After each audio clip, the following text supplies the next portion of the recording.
it's really been a bad week for me Yeah. because I've been getting into incredible, horrible, bitter fights with people that were formerly my people. I mean, they were like liberals, right? And you could have a conversation a long time ago with a liberal. You can't have that conversation now, especially if you're a reasonable person, because I believe there is still a minority out there of liberals out there who are still reasonable people and aren't doing what these other people are doing. They're giving us all a bad name, and I feel like the party's gone.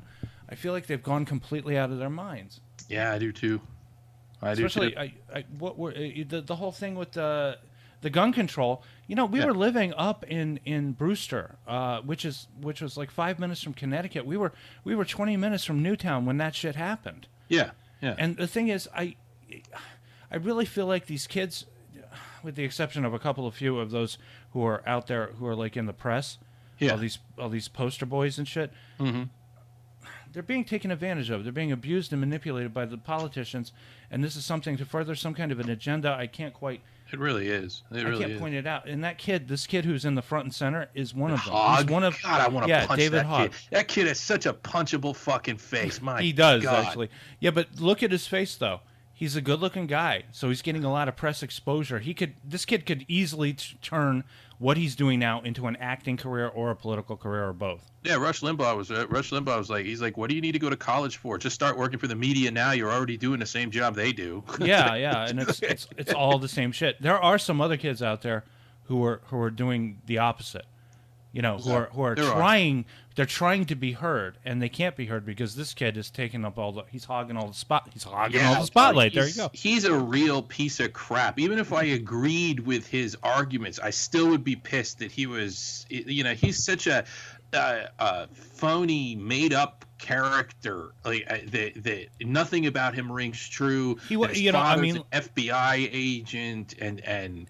Yeah, he's a spook. He's definitely kind of like a spook. He's definitely got that kind of lineage to do this, and that to me just leaves a bad taste. And you know, the whole thing leaves a bad taste. I mean, you know, look, I don't believe in the gun control. I'm not a gun control person. We already have gun control in this country. Well, we have stricter rules about guns than anything. You know, and that's the problem, and they're not listening to logic. Nobody will listen. Nobody on that side of the argument will listen to logic. If you look at the most of the latest mass shootings, if the laws that we already have had been followed properly by the people who are supposed to follow them, the people who are supposed to enforce them, none of these people would have had guns. These things never would have happened. And that's really where we need to look, because I mean, why would we ban a gun when we're not even like in this particular case, like we were we knew that this kid was reported to authorities like 50 or 60 times. People called the FBI and told them that they were afraid he was going to shoot up the school, and the FBI did nothing. The FBI got 2 tips on this guy, literally, that he was going to shoot up the school, and he did nothing. Yeah, I'm in total agreement on you on that. They dropped the ball. They fucked up. They're too busy looking at bullshit with the president right now. I mean, and you know, that's an easy argument. That's an easy quip to make. You know, it's a cheap shot, I guess, but it's they deserve it. They deserve it. You know, as far as I'm concerned, you can line up. I don't know. I'm not even going to say.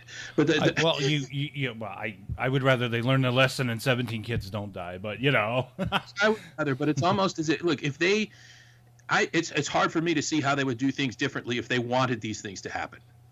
It's hard for me to see how the sheriff's department in Broward County would have acted differently if they wanted school shootings to happen. It's hard for me to see that. I was trying to make a point about this because they're like, more gun control. We need more gun. We have more gun control in this country than any other country in the world. And we have a Second Amendment. The Second Amendment is not there to take guns out of people's hands. It's there to make sure other parties don't try to take guns out of your hands. Right. That's what it's for. It's for that idea. So when the liberals are suddenly talking about, oh, we got to keep the guns with the authorities, we got to keep them with cops and out of people's hands. This was not what we were talking about 30 years ago. 30 years ago, we were all about, trying to protect ourselves, arm ourselves against the man, and now suddenly it's become this. Well, the left became the man. They got themselves into positions of power, and that's funny. Funny you say that because the modern incarnation of leftism started in the 1960s, and that was an the man movement. It was an anti-establishment movement. And those people really liked having their guns. Yeah, but the anti-establishment stuff is what attracted a lot of people to that movement in general. And what's happened is those people have become the establishment. They've become everything that they used to hate, to fight. They've become the people who are ordering everybody how to behave, how to act, how to talk. They've become the people that are trying to take everybody's ability to defend themselves away. Absolutely. They've become the people who are telling people whether they can talk or not based on the color of their skin. All of these things, they are those people. They are the Nazis that they warned us about. Yes, exactly. I put this up because this kid, David Hogg, he's got these armbands, and these people are like, some people are getting really pissed off. There's a little bit of hope. There's a little bit of hope because a lot of liberal friends that I know, and some of them border on douchey, are starting to get a clue. They're starting to realize, wait a minute.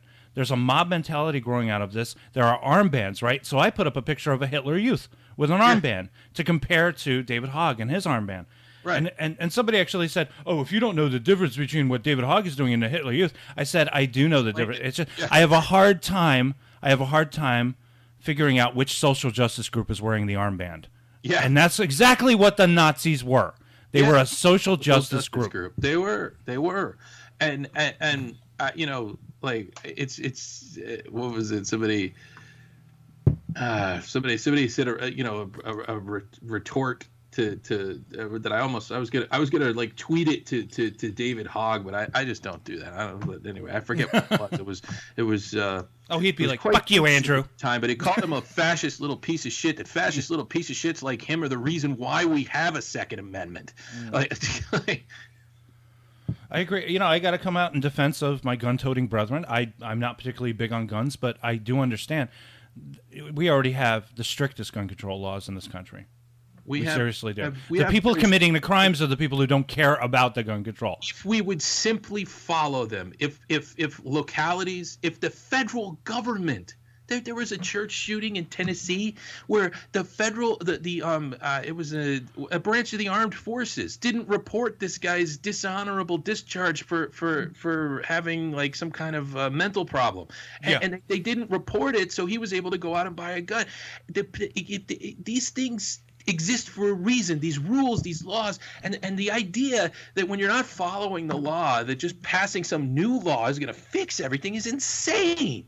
Yeah, you can't really do that either because it is an amendment, and in order to have, you have to have a three quarters of a majority within the states to be able to overturn an amendment to the Constitution. And it's not going to happen. At them all the time, we chip. You have to have 75% to be able to have a complete overturn of that law. The Supreme Court. But that's not going to happen. Politicians don't want that to happen. They want people arguing. They want people fighting so they can get votes. Well, yes, they do, and the left in particular. But this is an argument that the majority of America is not. Just because the one thing that the left is really good at is making themselves look like there are more of them than there are, and really when it comes to gun control, the argument has been won. These kids are not winning the argument. Everybody sees exactly what they're doing, and for me, they're kids too. On top of that. I don't get in any arguments about it. It's not worth it. It's not worth my time. I'm turning against arguing. Facebook has ruined arguing on the internet for me. I used to love arguing on the internet. Now with Facebook that it follows me around everywhere I fucking go on my phone, everything. I can't get away from it. I don't want to argue with people all the time and have that shit in my head. I want to, I need to be able to walk away and maybe come back tomorrow and be less pissed and maybe apologize or something. I don't want to be connected 24/7 to people's angst and anger. Yeah, that's true. It's my hope. Something in me, myself, snapped. Something in me snapped about 2 days ago. and I just lost all faith in mankind, trying to be rational and reasonable with a lot of people. Lost all faith in mankind today. Really did. I attended an Easter egg hunt, right? And it's a nice thing. They put on this free thing, this big thing where they drop the Easter eggs out of helicopters, and that's cool, right? Right. The Easter eggs, all the kids get these fucking Easter eggs. They didn't put any candy in them.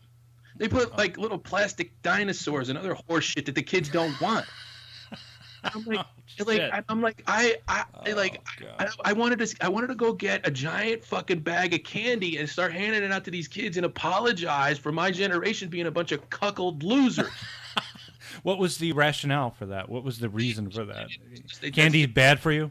It's their party. I guess they can run it. The city of Malden wants to run it while they run it. That's their deal. But I mean, to me, I mean, why do we let the most fucking loserish, cucked people run stuff? Like why? Because the rest of us are busy. That's why. Yeah, the rest of us are busy, and those people, they don't have any skills in the real world. Right. The rest of us, we have shit to do, families to feed and things to do, and so we don't have time to manage all this other shit. So these people do it. They have nothing else to do, and they busybody everybody. And they were like, "Whoa, we can't give candy to kids. It's 2018." Sugar's been outlawed. Yeah. All right. Sorry, no fun allowed. No fun allowed. All anyway. right. Walk it out of there, and I'm sorry to go off on a tangent, but you mentioned the losing faith in humanity, and that's really how I felt. I felt like beaten down, but it's like man. I think you might be on the cusp. But when we reach Halloween and people start handing out, I don't know, toothbrushes or something. Here, have a toothbrush. Yeah, here, enjoy good dental health. Yeah. All right.